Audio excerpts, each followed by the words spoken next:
అన్నగారు కీర్తిశేషులు నందమూరి తారక రామారావు ప్రవేశపెట్టినటువంటి కూడు గూడు గుడ్డ అనే అప్పటి నుండి కూడా పార్టీలో పనిచేస్తూ అనేక రకాలుగా టీడీపీ గవర్నమెంట్ వచ్చిన తర్వాత అనేక అభివృద్ధి జరిగిందని నేను తదుపరి చంద్రబాబు గారు గవర్నమెంట్లో అనేక అభివృద్ధి కార్యక్రమాలు మేము అడిగినటువంటి కాకుండా ఉన్నటువంటిది లేదు లేదు లేదు. ఒక విషయం ఆలోచిస్తే కిడ్నీలు పోయి డయాలసిస్ జరుగుతూ ఉంటే వారికి ఏదైనా మేలు చేద్దాము అనే అభిప్రాయం మా ప్రతిపాటి పుల్లారావు గారికి తెలియజేస్తే అప్పటికప్పుడు అందరికీ కూడా కొంత పింఛన్ వచ్చేటట్టుగా రాష్ట్రం మొత్తం కూడా ఆయన ప్లాన్ ఇచ్చాడు. ప్లాన్ ఇచ్చి చాలా మందికి ఆ రకంగా ప్రతిపాటి పుల్లారావు గారు చేసినటువంటి అభివృద్ధి గతంలో జరగలేదు, ఇక ముందు కూడా జరగదేమోనని నా నమ్మకం. అంత అభివృద్ధి చేశాడు. అనేక మంది కంటి ఆపరేషన్లు ఏంటి, మోకాళ్ళ ఆపరేషన్లు ఏంటి, ఇంకా ఎన్ని రకరకాలుగా ఎన్నో అభివృద్ధి చేసినటువంటి ప్రదాత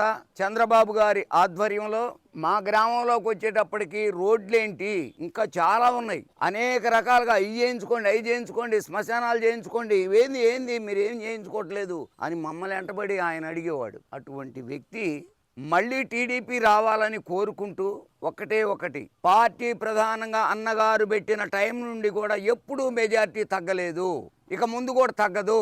మా గ్రామమే ప్రతి ఒక్క వ్యక్తి కూడా టీడీపీ జీర్ణించకపోయినటువంటి గ్రామం. కానీ ప్రతిపాటి పుల్లారావు గారి మీద ఏదేదో రకరకాలుగా అది ఇది అని విమర్శలు అనవసరం. అభివృద్ధి కార్యక్రమంలో ఆయన చేసినటువంటి కృషి, ఆయన చేసినటువంటి శ్రమ, ఆయన చేసినటువంటి అభివృద్ధికి లేదు లేదు లేదు లేదు అది లగ్న సత్యం, అందరికీ తెలిసినటువంటి విషయం.